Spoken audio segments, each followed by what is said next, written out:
Today, I want to begin by asking you to imagine this 12 hours, half a day, spent under the unrelenting sound of missiles and air raid sirens. 12 hours in which ordinary people, families, workers, and children are forced into basements, subway tunnels, or bomb shelters, wondering whether the next explosion will be their last.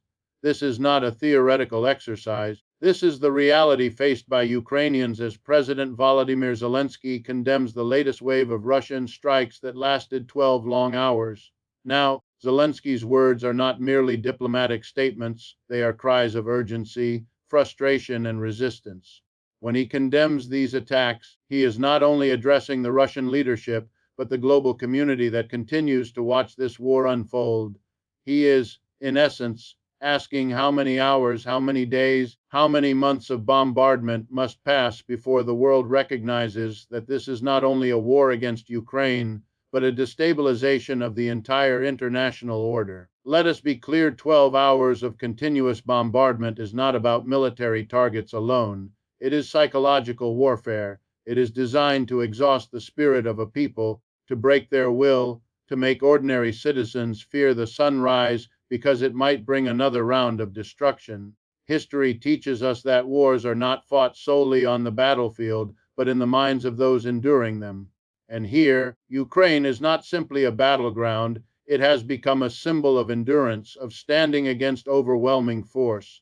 President Zelensky's condemnation also serves another purpose. It calls out the hypocrisy of those who preach democracy and human rights, but hesitate when the price of defending them requires real sacrifice. He knows the stakes are larger than Ukraine's borders.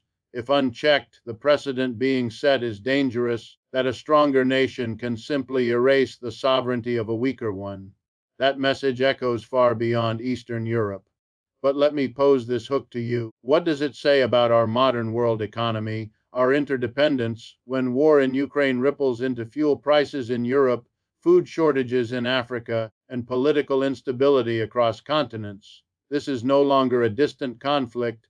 It has become embedded in the daily lives of workers, consumers, and families around the world. Zelensky is reminding us that every strike, every missile is not just a Ukrainian tragedy, but a global disruption.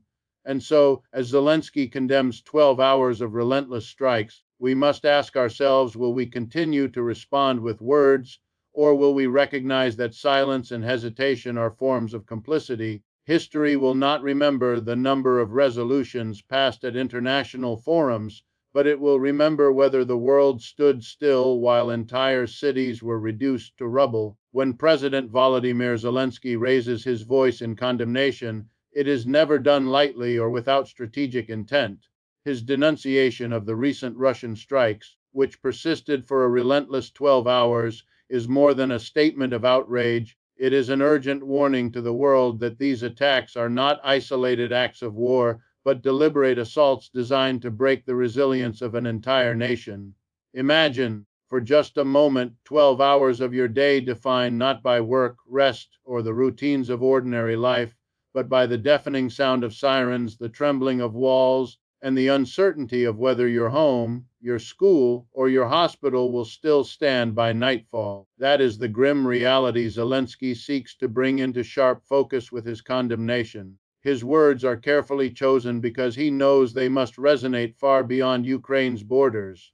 This condemnation is not merely about expressing defiance to Moscow. It is about shaping the narrative, mobilizing allies, and piercing through the complacency of a global community that too often grows numb to headlines of war. Zelensky understands the power of language in wartime. He knows that if he simply lists numbers of casualties and damages, the world may scroll past it as another tragic update. But when he describes the lived horror of 12 uninterrupted hours of bombardment, he invites the listener to feel the psychological strain, to imagine the unbearable weight on a population that has endured more than 18 months of conflict already. This is not only a military struggle, it is an existential one. What makes this condemnation particularly powerful is its dual nature. On one hand, it is an act of moral outrage, calling out the inhumanity of targeting civilian spaces under the cover of military necessity. On the other, it is a strategic message directed at Ukraine's partners, Time is running short. Every hour of delay in stronger action allows another 12 hours of devastation to unfold. Zelensky uses condemnation as a tool to remind the international community that words of solidarity ring hollow without tangible support. Here lies the hook. His voice is not just Ukraine's voice, but the voice of every small nation that fears the precedent being set, that borders can be erased by brute force while the world debates procedures and resolutions. The sheer length of these strikes adds another layer of weight to Zelensky's message. 12 hours is not a quick strike, not a warning shot, not a surgical operation. It is endurance warfare meant to wear down a society, to create exhaustion so deep that resistance begins to feel futile. In condemning this strategy, Zelensky strips away the facade of military rationalization and exposes the truth: this is terror disguised as war. His condemnation works as both an appeal to justice and a strategic rebuke, ensuring that Russia's actions are framed not as tactical necessities, but as crimes against human dignity. And yet, beneath his sharp words lies something deeper, an implicit challenge to all who hear him. If Ukraine can endure 12 hours of unbroken bombardment, can the rest of the world not endure the political, economic, or diplomatic costs of supporting them? Zelensky's condemnation, then, becomes more than just a reaction. It becomes a call to conscience. He forces us to ask, if we were the ones trapped underground for 12 hours, would we want the world to remain cautious and hesitant, or would we want them to act decisively to end the nightmare? By posing this unspoken question, Zelensky turns condemnation into a weapon, one not aimed at Moscow alone, but at the hearts of his global audience. The recent 12-hour-long strikes on Ukraine did not merely damage infrastructure or military targets, they carved deep scars into the lives of ordinary civilians. When President Zelensky condemned these attacks, his focus was not only on the scale of destruction, but on the undeniable human cost, a dimension too often reduced to statistics in news reports. Numbers cannot capture the trembling hands of a mother clutching her child in a dark basement, the silent prayers of the elderly who cannot run to shelter quickly enough, or the restless eyes of children robbed of sleep as explosions echo overhead. This is the story Zelensky insists the world must not ignore. The war is not only fought in trenches, it is waged against kitchens, schools, playgrounds, and hospitals, places that should be sanctuaries but are now transformed into zones of fear. His emphasis on civilians is both powerful and necessary because it reframes the nature of the conflict.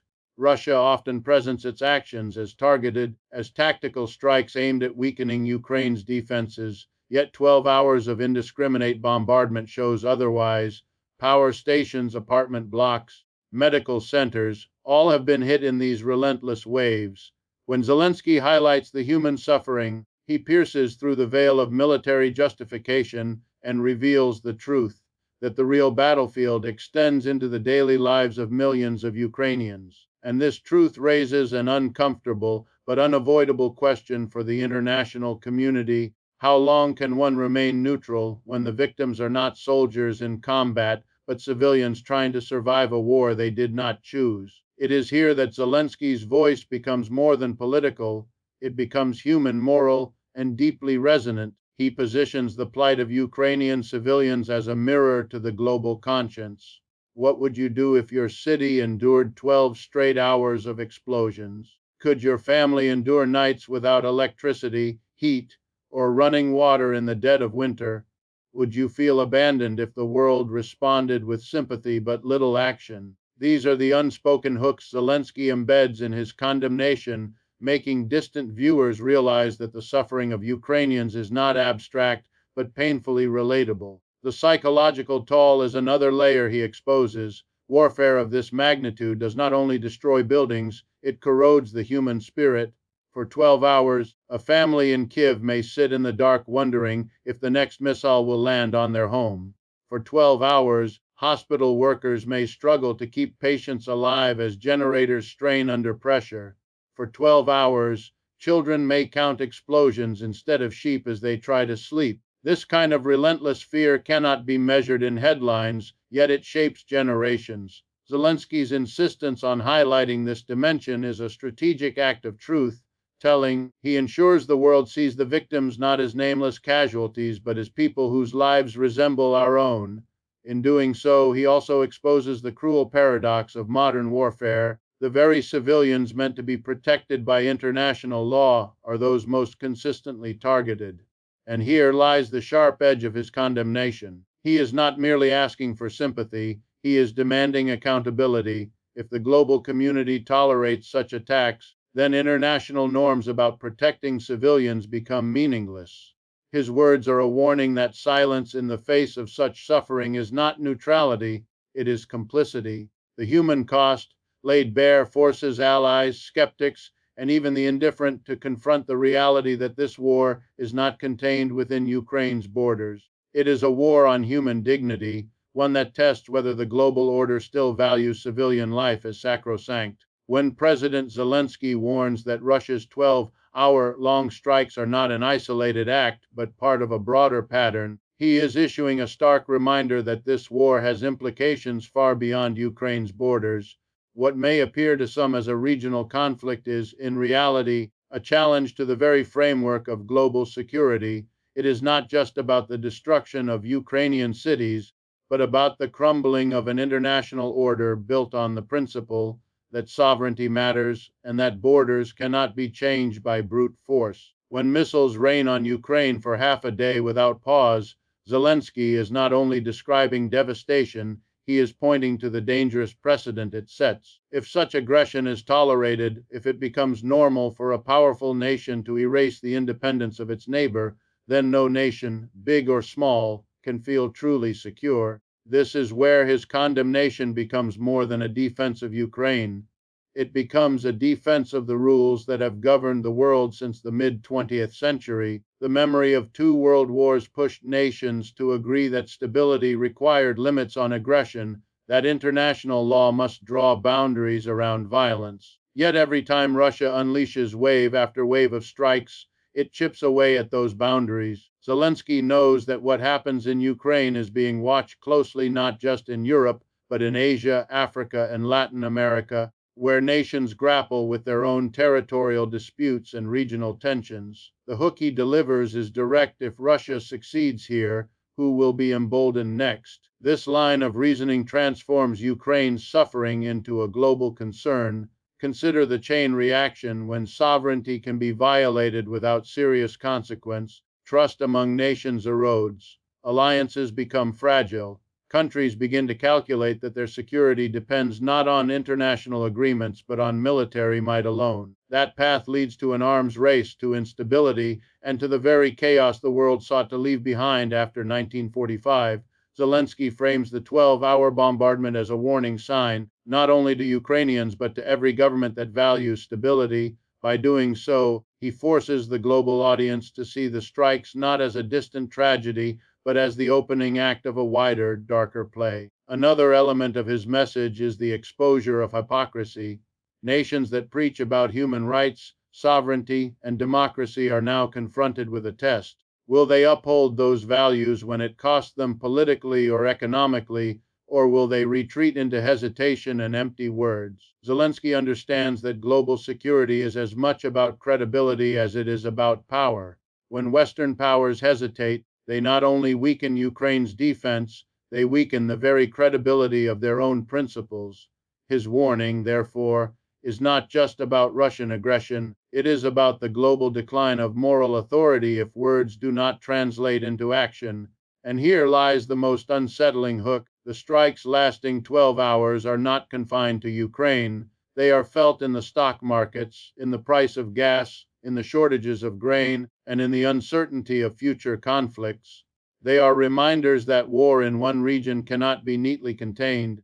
Zelensky's voice cuts through the noise to insist that ignoring Ukraine's plight is, in truth, ignoring the seeds of future wars. His condemnation is not a call for pity, it is a call for foresight, a warning that global security is unraveling hour by hour, missile by missile, unless the world chooses to act decisively.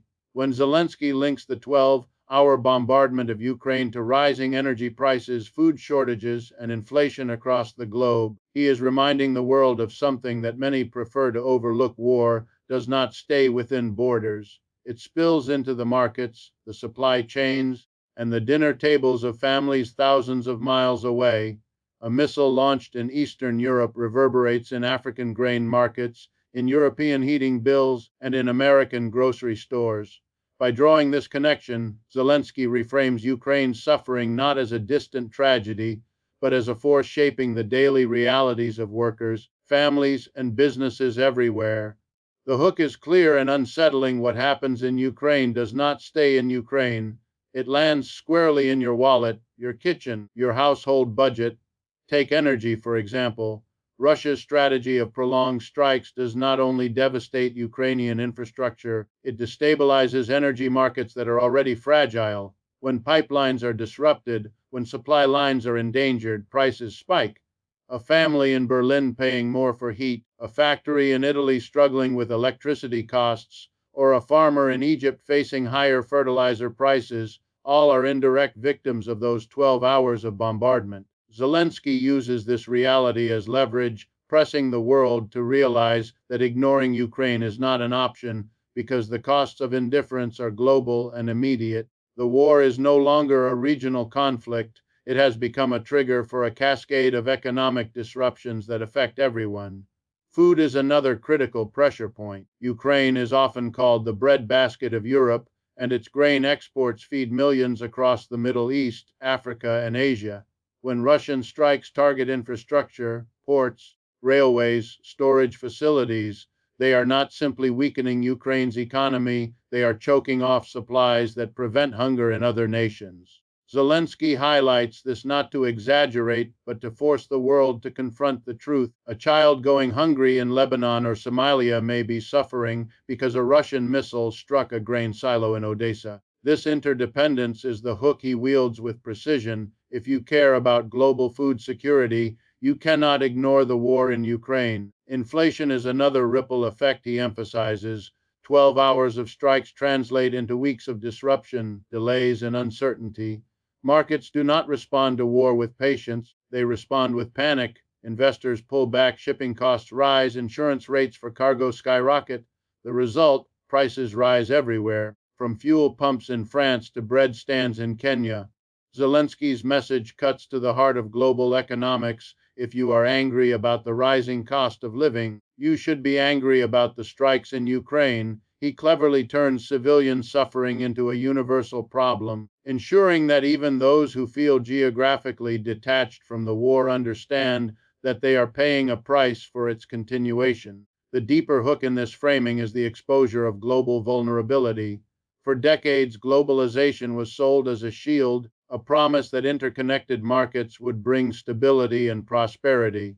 But Zelensky's condemnation shows the darker side. Interconnectedness means a single conflict can destabilize entire regions. A missile in Kharkiv echoes in Cairo, in Paris, in New York. The fragility of this system becomes undeniable. His argument forces leaders and citizens alike to see Ukraine not as a distant battlefield, but as a crucial fault line in the global economy, where every strike sends tremors across continents. And so, when Zelensky condemns 12 hours of unrelenting Russian attacks, he is not only speaking for Ukrainians hiding in bomb shelters, he is speaking to every family struggling with higher bills, every worker whose wage loses value to inflation, every nation wrestling with food insecurity. The unspoken challenge is this: will the world continue to treat this war as someone else's burden, even as its consequences sit on everyone's plate? That is the uncomfortable reality Zelensky forces us to confront. Ukraine's war is the world's economic war, and no one is spared from its reach. When Zelensky calls for stronger international action, his words are not delivered as polite diplomatic requests, but as urgent appeals born from the suffering of his people. He knows well that sympathy and declarations of support, while welcome, do not stop missiles, do not rebuild destroyed hospitals, and do not protect civilians huddled in basements. For 12 hours, Ukraine endured strikes that tested not only the nation's resilience, but also the world's credibility. Zelensky uses this moment to challenge allies. Will the international community continue to answer aggression with symbolic gestures, or will it finally move decisively to halt the machinery of war? This is the heart of his appeal. and it is where he shifts from lamenting tragedy to demanding accountability. The reality Zelensky exposes is uncomfortable for many governments. Condemnations are easy to issue, resolutions are easy to pass, and speeches are easy to give. But true action, whether in the form of advanced air defense systems, expanded sanctions, or broader humanitarian assistance, comes with costs and risks that nations often hesitate to bear. Zelensky recognizes this hesitation and strikes directly at it. He frames inaction not as neutrality but as complicity, as allowing the bombardment of his cities to continue unchallenged.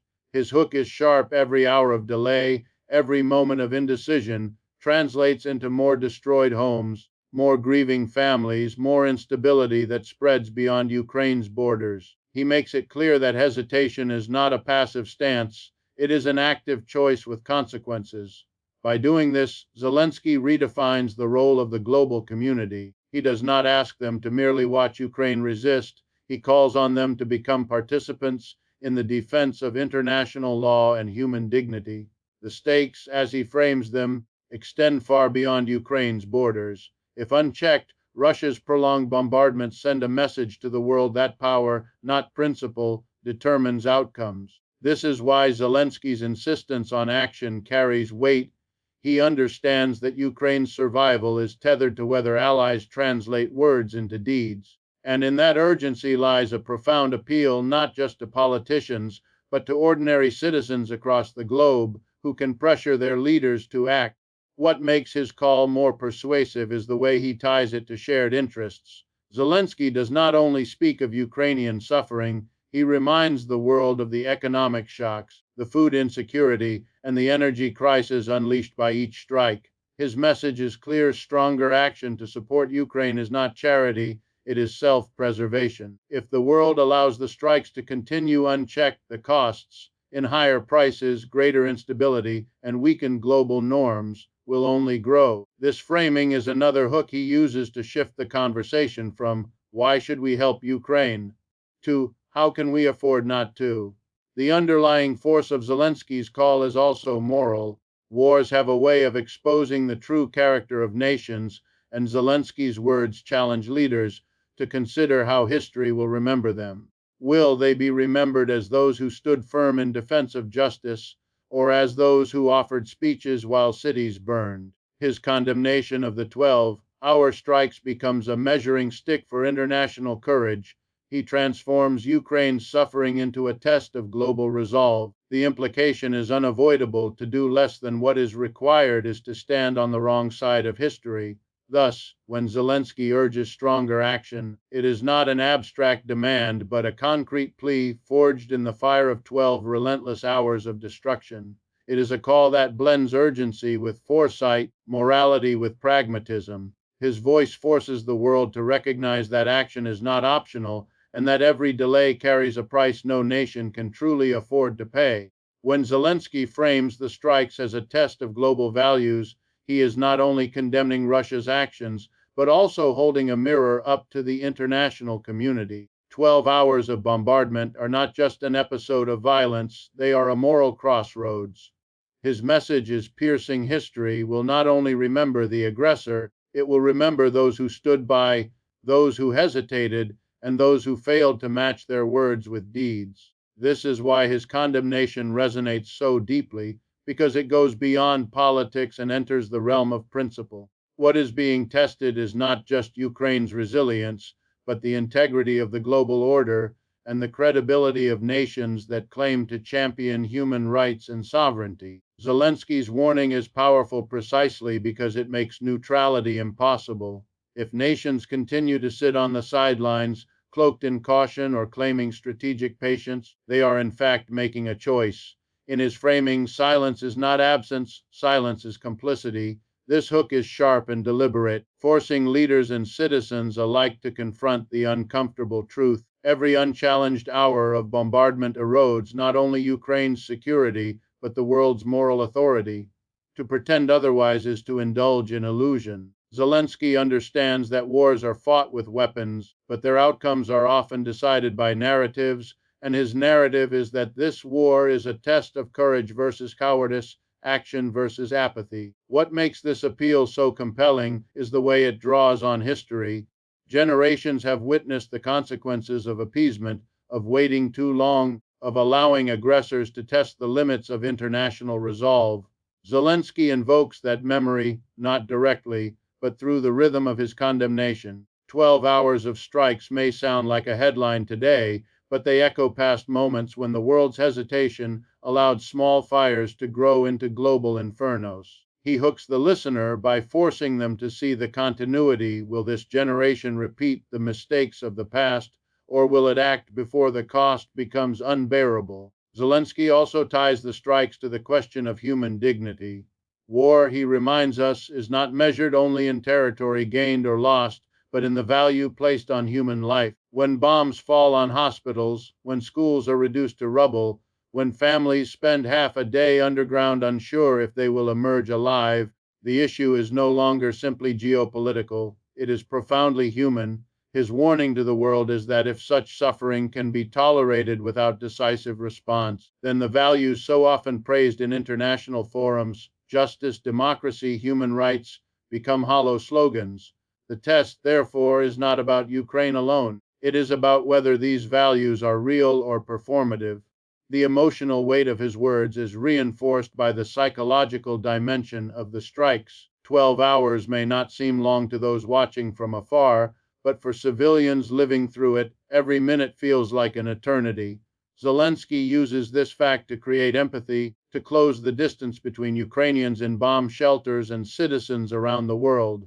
His hook is subtle yet powerful. If 12 hours of fear, darkness, and destruction were imposed on your family, would you accept a world that responded with hesitation? The unspoken answer is no, and that recognition deepens the moral force of his appeal. In the end, Zelensky's framing of the strikes as a moral and historical test leaves no room for complacency. He is not only asking for solidarity, he is demanding proof of it. His condemnation challenges leaders to move beyond rhetoric, reminding them that history is a ruthless judge.